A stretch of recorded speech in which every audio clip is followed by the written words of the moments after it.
learn later, but this is what I remember, is that it started me to see how feminism was part of this general movement of people for freedom. It wasn't apart from it in some kind of silo, the way it seemed to be when Steinem spoke. And then, logically, there were people who didn't want us to have freedom and stood ready to deflect us from our goals. But I should tell on myself here, because I think the other thing that was going on is I was being sexist about feminism. Like, it wasn't a real movement, like all of the other movements that I was involved in, and learning that it was very likely that the CIA had tried to deflect it and de-radicalize it made it seem more significant and more threatening to the power structure, and made me pay attention, you know, which maybe got me over a little bit over that that sexism. So I'm going to read this part. This is from the press release that Redstockings released on May 9th, 1975, and the press release actually preceded publication of the book in which this chapter was included, and then later when they sold it to Random House was threatened by Gloria Steinem's lawyers and the section was censored. So it had already been in Redstockings' book, this article. It was not something, you know, they had published it. Redstockings discloses Gloria Steinem's CIA cover-up. Redstockings has called this press conference to release information we have uncovered showing that Gloria Steinem has a 10-year association with the CIA stretching from 1959 to 1969, which she has misrepresented and covered up. Further, we have become convinced that Ms. Magazine, founded and edited by her, is hurting the women's liberation movement. As the originators of consciousness raising, the Miss America protest, as the women who were the first to talk in public about their abortions and the need for women to control their bodies, who coined such slogans as sisterhood is powerful, the personal is political, that launched the movement, we are concerned that Steinem, Ms. Magazine, and the Ms. Corporation are endangering the feminist movement. In 1967, the New York Times made the first revelations of Steinem's part in setting up a CIA front, the Independent Research Service. This was after Ramparts magazine had just disclosed the organization had been funded by the CIA. In a Times interview, Steinem denied collecting names and dossiers in the course of her work. Redstockings found, however, that Steinem's name appears as director on a 1961 publication about the Vienna Youth Festival, published by the CIA-financed Independent Research Service, which included names and political dossiers of 82 people, including a US activist. Both Steinem's career in political journalism and Ms. Magazine were launched by the publisher of New York Magazine, Clay Felker, who worked as an editor of a newspaper published by the CIA front. To many people, Ms. appears to be the voice of the women's liberation movement, but actually it has substituted itself for the movement, blocking knowledge of the authentic activists and ideas. Ms. outgrowths proliferate into other areas, women's studies programs, television shows, feminist organizations, duplicating and many times substituting for the original authentic activists and groups that sparked the movement. It is widely recognized that one major CIA strategy is to create or support parallel organizations which provide an alternative to radicalism. Skipping down. Furthermore, a look below the surface shows that Ms. is putting forth an anti-woman ideology that says to women they are inferior and damaged. It is promoting token women, wonder women, and role models, and denigrating the real achievements of most women, as the accompanying article will amplify. This whole structure is backed by a curious corporate financing. Women's liberation's popularity and groundbreaking successes preceded the installation of Gloria Steinem as the movement's leader by the rich and powerful. Today, all the trappings of the radical upsurge remain, but the content and style have been watered down. We have reached a point when the movement must have a revival of the radical ideas and leadership which marked its early growth and success. So, Gloria Steinem has been relaunched by the establishment on several occasions, and it's about to happen again. They're doing another movie about her. There was just a play about her life. Before that, she had launched another book. And it seems to me that every time they relaunch her, it is because radical feminism is getting stronger and starting to question some of these things. And so she is trotted out as the face of radical feminism to kind of calm that down. So now with several decades of hindsight, we can see this pattern. And so I want us to watch how this is happening again. And I think it's very important to understand that this is a power structure strategy. And that was like mind-blowing to me when I first read it, but I have seen it again and again. Allison mentioned Healthcare for America Now as a substitute for Healthcare Now. There were liberals trying to steer the civil rights movement towards more liberal conclusions about the root of white supremacy. It happens in every movement. You can watch for it.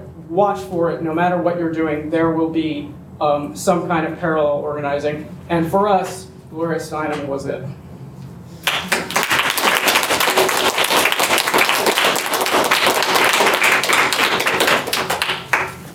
Thanks, Jenny. Everybody's been really fabulous, so thank you all for everything that you've said, and thank you for organizing all of this. This is sort of a story about how I was introduced to Redstockings. My name is Adrielle, and this is how I was sort of introduced to Redstockings and sort of recruited because of it. So I moved to New York 6.5 years ago. This was right after I graduated college in 2013. And I wanted to be an activist and I wanted to be an artist.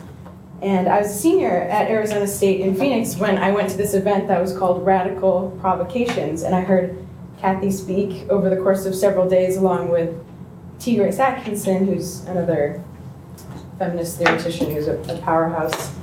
And it's funny, I actually saw Gloria Steinem speak too, and I completely forgot about it until you said that. I was like, oh, I did. I went with this person I had a crush on. We went, and I was like, that's lame. I don't know.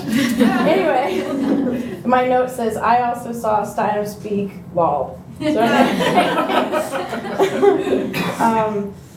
So anyway, Kathy's talk, which I'm about to read excerpts from, was called "Toward a Science of Women's Freedom." And even the title was somewhat revelatory to me. Up until that point, I was under the impression that activism was this frenzied, passionate, somewhat random thing. And I was also taking this personal approach to personally strong arm every man I knew into being less of a sexist pig. So I was angry and I was passionate, but I knew that it wasn't enough. And I felt like I was just sort of barely scraping the surface on what needed to be done. So here I was this angry 21-year-old feminist who had very little actual activist experience. And I was really eager to get out of academia, but I wasn't sure if I could. And so Kathy's speaking, and I'm listening to somebody who's been at it for decades talk about science and methodology of everyday people changing the world and these historical through lines. A lot of us have talked about how history is this really important part of what we're reading. And in particular, she talked about these radical histories and how different movements borrow ideas from one another, and it made me feel like I was part of this big sweeping historical movement without even realizing it. So this speech put things into context, and very importantly, she explained what the term radical actually means, which is going to the root. And it clicked. Like Allison, I was someone who was attracted to these ideas without really knowing it. And when she was talking about radicalism, I was like, that's what I want to do. I want to get to the root. That's part of why I feel so angry and powerless and I'm not, making a difference. So this combination of ideas that she presented changed the scope of what was possible with activism for me. I thought to myself, whoa, I want to do what she's doing. I want to figure this out. I want to be a part of this. And it also felt suddenly much more serious. Whoa, maybe we can actually do this. So right after that, I contacted Redstockings and told them I'm moving to New York right after I graduate. And I wanted to help, and I'm still here, so. I've chosen in particular to read the parts about being radical and radicalism, and I'm skipping around a little bit. This, as a reading, I don't think is on the Redstockings website, but you can hear. It is on the website. Is it? I thought that maybe. Oh, not the reading. Yeah, no, I think it's just a video. Yeah, a video of talking about it. So anyway, sort of cut some things together. Thank you for the idea of inviting me here for some radical provocations in the true meaning of the term. It got me excited. Radical provocations, I suppose, means that I am a radical provocateur. The word radical has been stripped of its political history and political position on the left. Our being here today is a political action because we're shining a spotlight on a word that has been hijacked to mean right-wing and reactionary, when actually the opposite is true. I grew up in a family that considered itself radical. So she goes on to talk about her parents and grandparents in early 20th century New York, living in these fourth floor walk-ups and it being rent controlled, and she called them kind of bohemians, and she said that their loves were art and science, and they considered themselves radicals of various stripes. And as you can imagine, this was very romantic to me as a 21-year-old who's like, I want to move to New York and be an artist. I was like, oh, wow. So anyway, continuing on. Because of all this, I learned at an early age that the term radical came from the Latin word for root. It was explained to me, radical doesn't mean extreme, it means getting to the roots of problems in society. Finding the root of the problem and finding the root solution in theory and in action.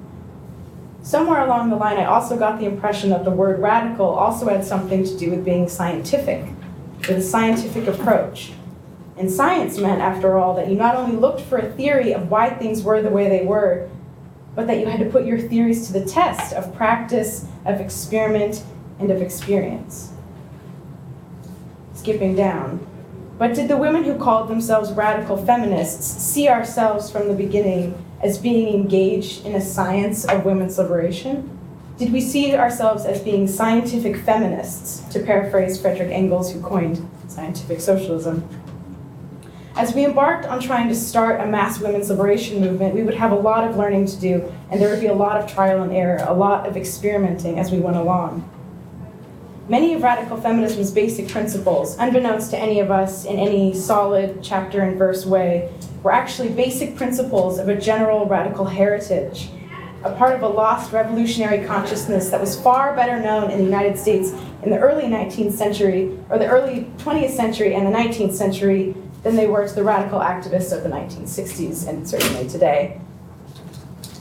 In defending women's right to organize separately and hold meetings separate from men, we managed to hear about and use some quotes from other earlier freedom movements as ammunition to argue that what we were doing was justified and needed, and not at all the same thing as when whites excluded blacks or when men excluded women. We were organizing separately to end separation, whereas the group in power wanted to maintain separation, except when they wanted to deter the outgroup from organizing and include them. But just how universal what we were doing was, and how much it could be considered an integral part of what you might call Radicalism 101, really sank in when I came across this beautiful saying, so emblematic of what we radical feminists were trying to say about the need for an independent women's liberation movement. That saying was, who would be free must strike the blow. A classic motto of virtually all 19th and early 20th century freedom movements, picked up from a line in one of Byron's revolutionary poems. All oppressed people must unite and act as an independent force in order to be free. The motto was part of the introduction to African-American anti-slavery leader Frederick Douglass's autobiography, and the English militant suffragettes inscribed it on their banners.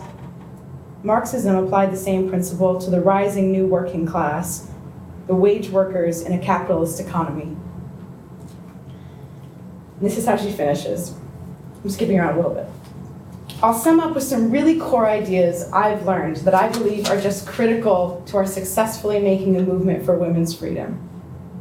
Number one, it pays to fight. And there is one absolutely necessary ingredient to getting better at fighting, and that is to begin to fight. Number 2, join an organization. Women need to go on building the feminist union, the Women's Liberation Union, or we won't be free. Nothing has happened yet to change my mind about that conclusion. Also, I urge you to act. Even in this area of learning, of getting better and better at being scientists of women's liberation and scientists of revolution, you have to act. This is probably an impossible piece of advice to believe before you put it to the test, but to be able to use history and to be able to get something from it and put it into practical use as a scientist of women's liberation, you have to begin to try to change history.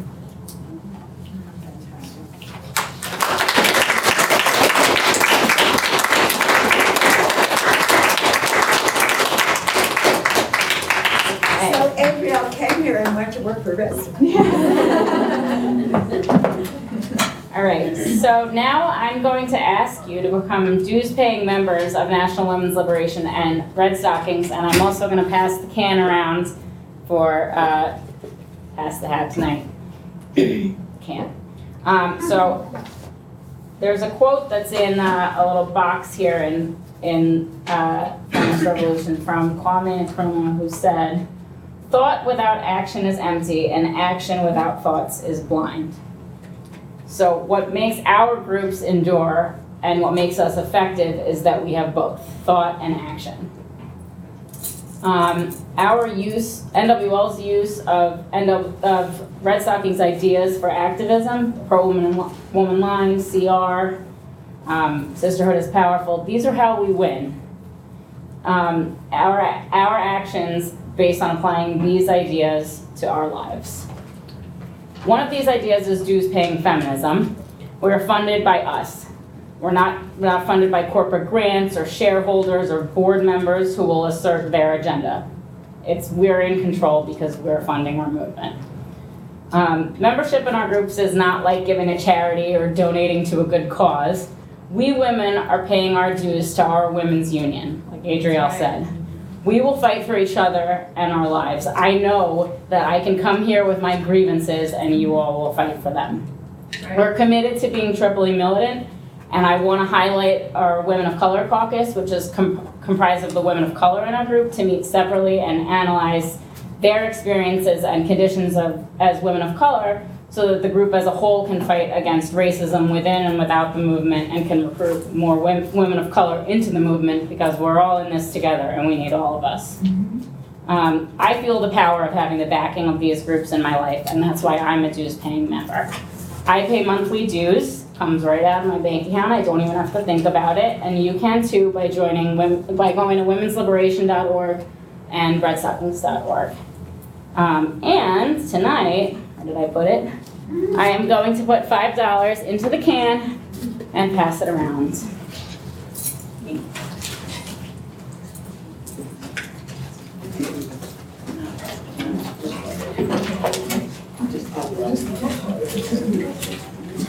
All right, so before I make my closing announcement, I realized I was so excited to celebrate Redstockings that I didn't introduce myself. So my name is Stephanie Colgard. I have been a dues-paying feminist and member of National Women's Liberation since summer of 2016. And I am the vice chair of the New York City chapter and the co-chair of our working group. So if you have any questions about that and questions about joining the working group, let me know. But anyway, this Saturday, there's an event coming up that NWL is co-sponsoring. It's called the Reproductive Justice Activist Day School. This was organized by the DSA Socialist Feminist Working Group. New York City for Abortion Rights is another co-sponsor of it, and a whole bunch of other coalition groups are participating. It's going to be Saturday at Verso Books. The address is on your agenda. It's in Brooklyn, 10 a.m. to 6 p.m. And Jenny Brown will be on a panel. It's the first panel of the day. It's about the history of the fight for abortion rights and reproductive justice. And there will be lots of other excellent panelists. I believe Jimena.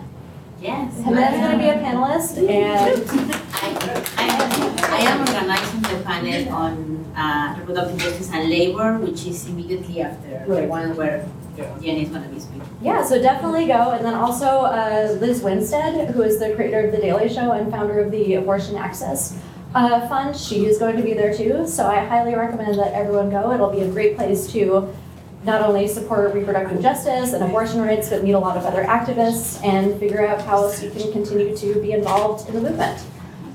So I am going to turn this over now to Paulina, who is going to lead us in a chant. Wait, 1 second. Are we passing around the side of sheets for the orientation, archives orientation? Yeah, one other announcement is that Redstockings has orientations into the archive. Where is it? And I think that it's back there. We're going to have one at the beginning of December. So if you're interested, you can talk to us, but please sign the sign-up sheet, which is back there. Carol's passing it around.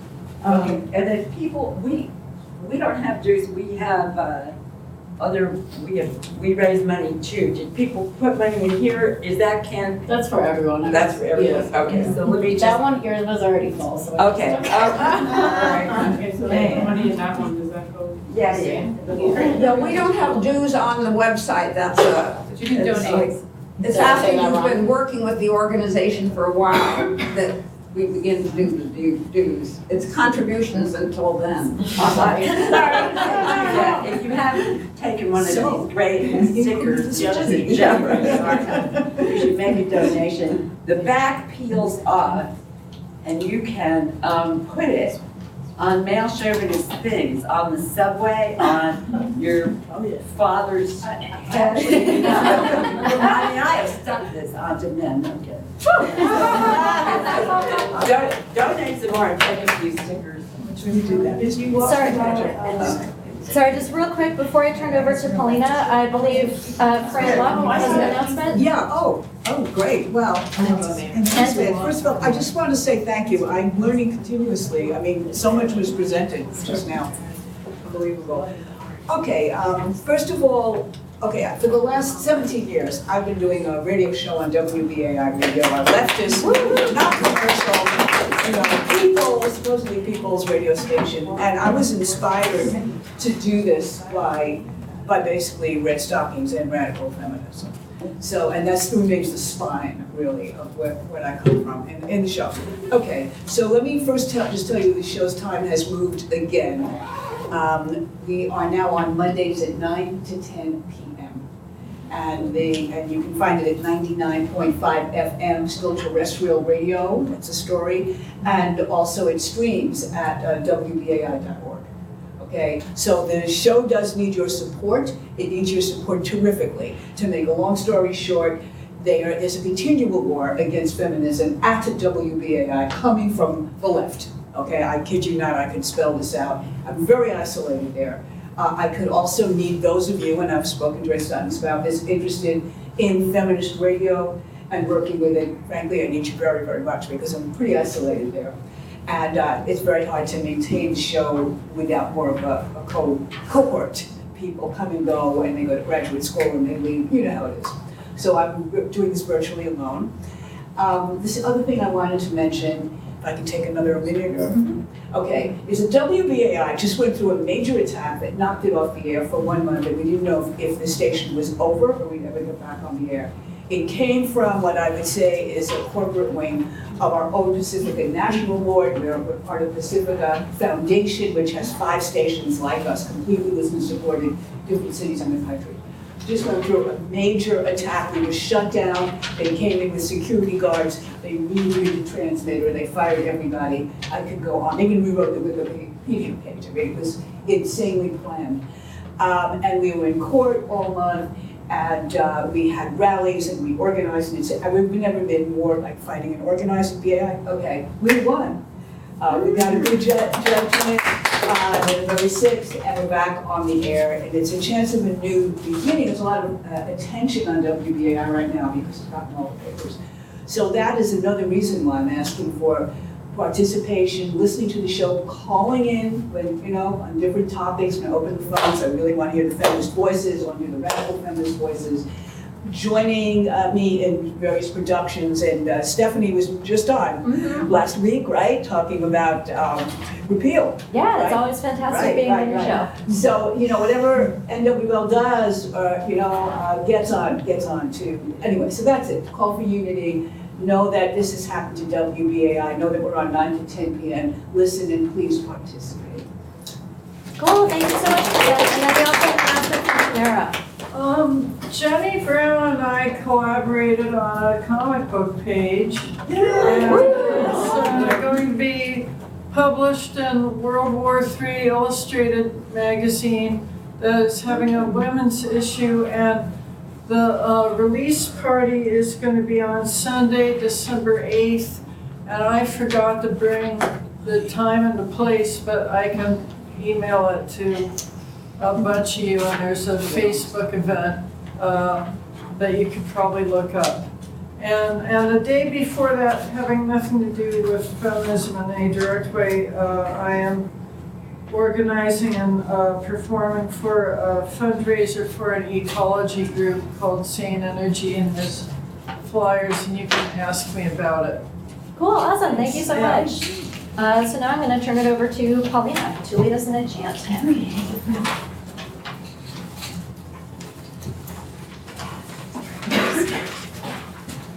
Okay, so the chant that we're going to do, we titled "I Believe That We Will Win."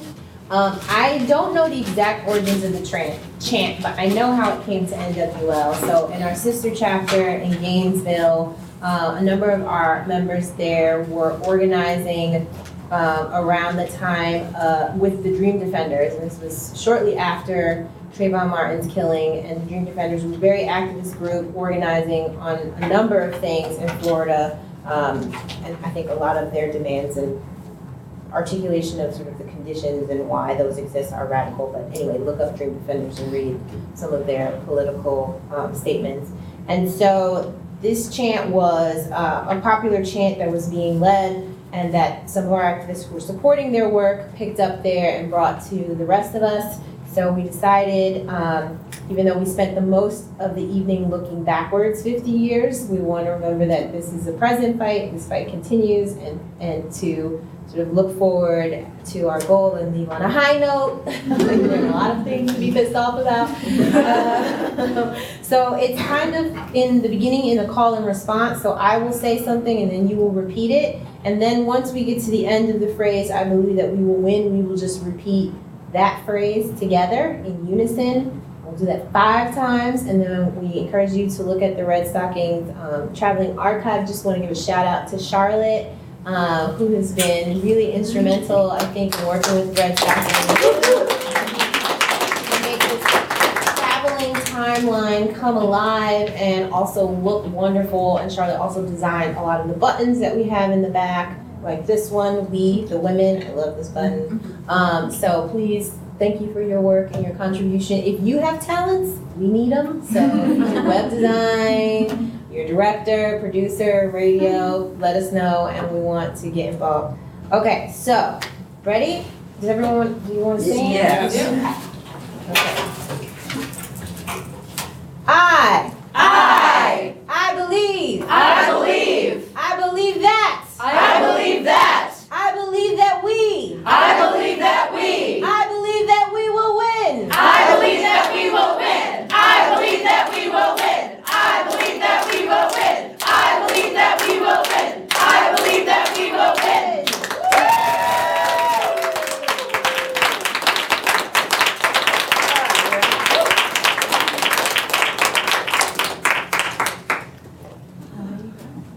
So, Mingle.